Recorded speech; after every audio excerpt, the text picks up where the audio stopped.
สบายดีพ่อแม่พี่น้องมื้อนี้มาพอกันคือเก่ากระบอกคอนใส่กินเสียแปดลาวๆมื้อนี้บุญห่อเขาบ่ได้เปิดห้างจะได้มีโอกาสมาเฮ็ดแนวอยู่แนวกินสู่พี่น้องเบิ่งเนาะมื้อนี้มีเดี๋ยวมาจะได้พันปลานิ่นเนาะปิ้งปลานิ่นมีกระปุ่นมีแจ่วปกตินี่พี่น้องน้ำจิ้มปกติเจียวเขาเจียวหวานเนาะแต่ว่าคอยบ่กินหวานสิกินเจียวปลาแดกกินเจียวสมๆเอาเนาะแต่สิมีปิ่งปลานิ่นนี่ปิ่งปลานิ่นมาบาดนี้ตั้งอยู่ใส่แล้วบัดนี้แล้วมาโบกแล้วบัดนี้นี่เนาะเป็นบะเจียวมันไก่เบิ่งเนี่ยเรื่องกระปุ่นเอากระปุ่นก่อน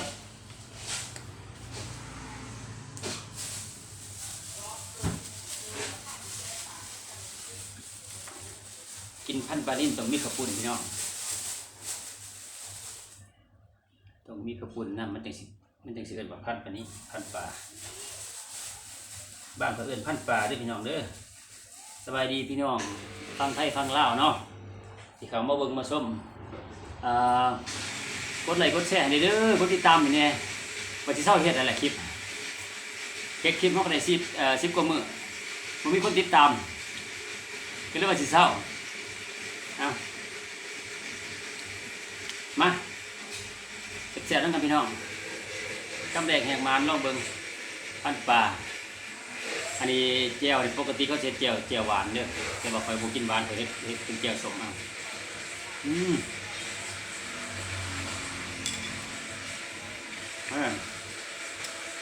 ปลานิ่นนะพี่น้องเนาะแซ่บมันฮ้อน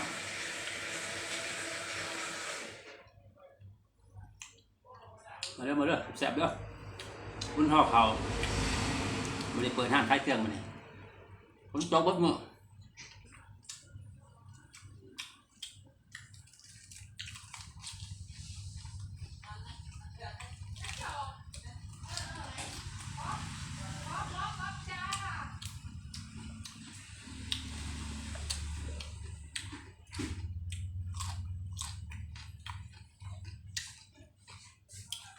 ผมจะเศร้าเห็ดคลิปเลยอ่ะ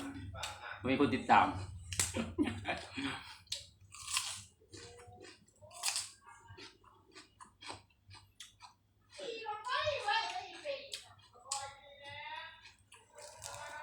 ติดคลิปพักอะไรคลิปปลายมือ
ฝากติดตามมีเด้อช่อง YouTube เด้อ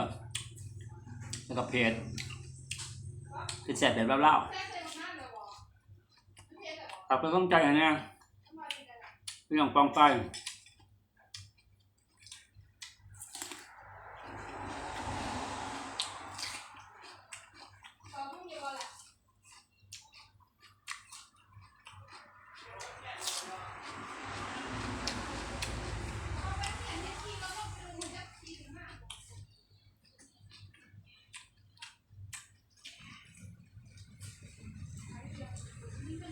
ข้าวสลัด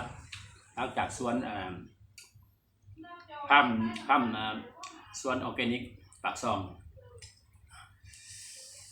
ภาพมือใหญ่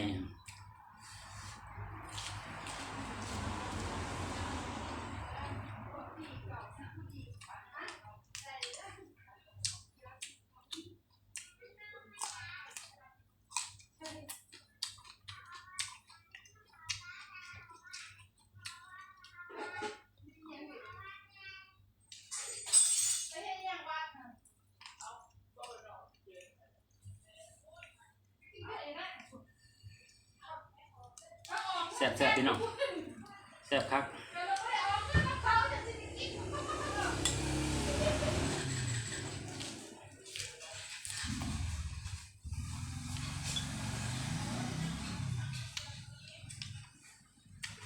มือเอาใจคนบ่กินหวานแซ่บประเดี๋ยวเจ้าสุกเพราะว่าข่อยบ่กินหวานเนี่ยหนูก็มาก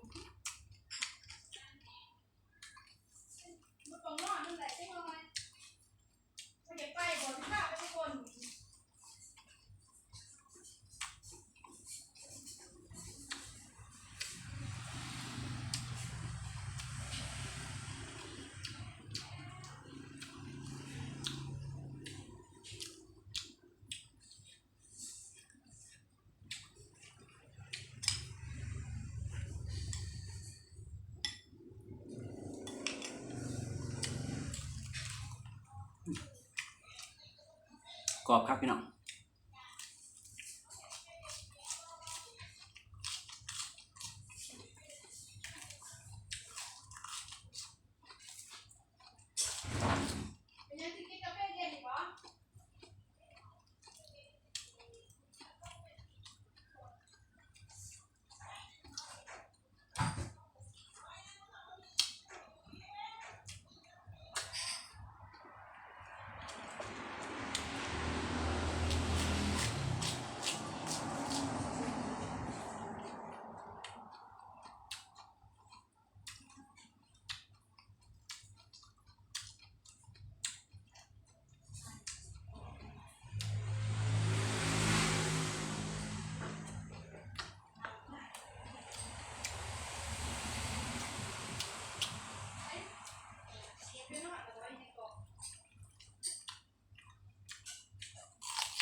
บอกกันคลิปหน้าได้พี่น้องเด้อ